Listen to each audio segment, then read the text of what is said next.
আসসালামু আলাইকুম। আপনারা কেমন আছেন? আশা করি আল্লাহর রহমতে ভালো আছেন। আমরাও আপনাদের দোয়ায় আল্লাহর রহমতে ভালো আছি। আজকে রান্না করব ভুড়ি, ছোলার ডাল দিয়ে চর্বি দিয়ে রান্না করব। আলু কুটি রাখছি, পেঁয়াজ কুটি রাখছি। চলেন শুরু করে দিই। আজান দিয়ে দিলে, আজকে জুম্মার দিন, 12:30 বেজে গেছে। এটা আগে সিদ্ধ করে নেব, তারপরে করব। গরম মশলা, তেলের মধ্যে চর্বিগুলো খুব সুন্দর করে আগে পেঁয়াজ দিয়ে নিচ্ছি। এই যে পেঁয়াজ, এবার চর্বিগুলো দিয়ে দিলাম, দিয়ে সুন্দর করে ভেজে নিচ্ছি যাতে গন্ধ না করে। এবার কাঁচা জাল দেবো, দিয়ে সুন্দর করে ভেজে নেবো। আর ওদিকে ছোলার ডালটা সিদ্ধে দিছি, আর এদিকে ভাত হয়ে গেছে। পুরো সিদ্ধে দিয়েছি এখানে, আর এখানে হলো এই যে চর্বিটা ভালো করে কষিয়ে নিচ্ছে। আর ডাল সিদ্ধ করেছি এই যে।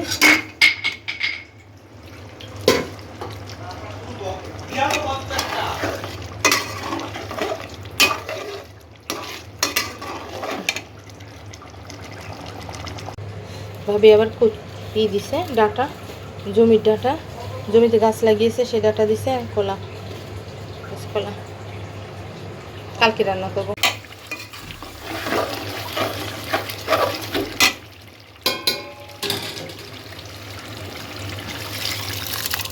ডাল দিয়ে দিলাম।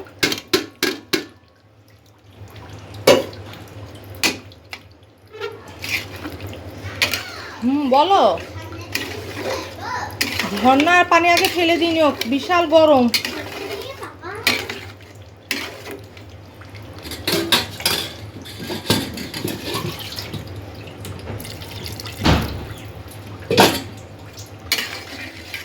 এবার আস্তে আস্তে হোক।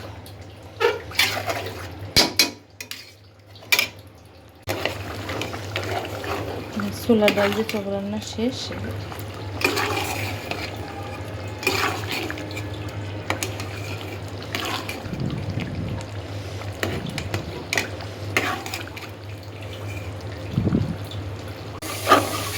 ভুড়ির জন্য মশলা কষিয়ে নিলাম।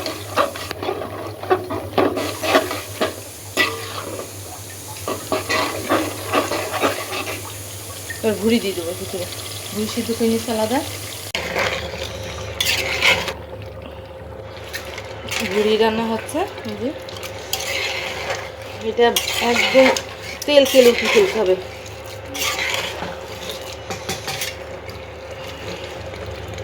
এটা হইতে থাক। অনেক বিসমিল্লাহ। সব ঠিক আছে।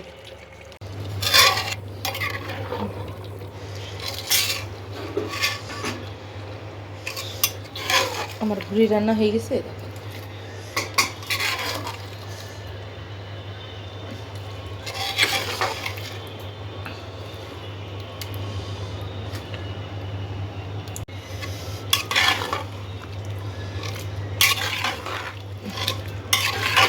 আস্তে জাল দিতেছি যাতে তেলটা ওঠে।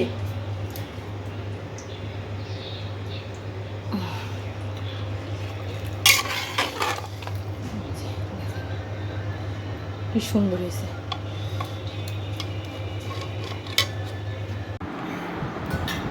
এত মজা হয়েছে। ছোলার ডাল দিয়ে চর্বি দিয়ে রান্না আর ভুড়ি রান্না খুব মজা হয়েছে, তাই না ফাতের আপু? আর ছোলার ডালটা দেখো, ছোলার ডাল দিয়ে চর্বি দিয়ে। আমার ছেলের এটা হলে তো আর কিছু লাগে না। আমার ছেলের খুব পছন্দের জিনিস এটা। খুবই মজা হয়েছে আজকে রান্নাটা।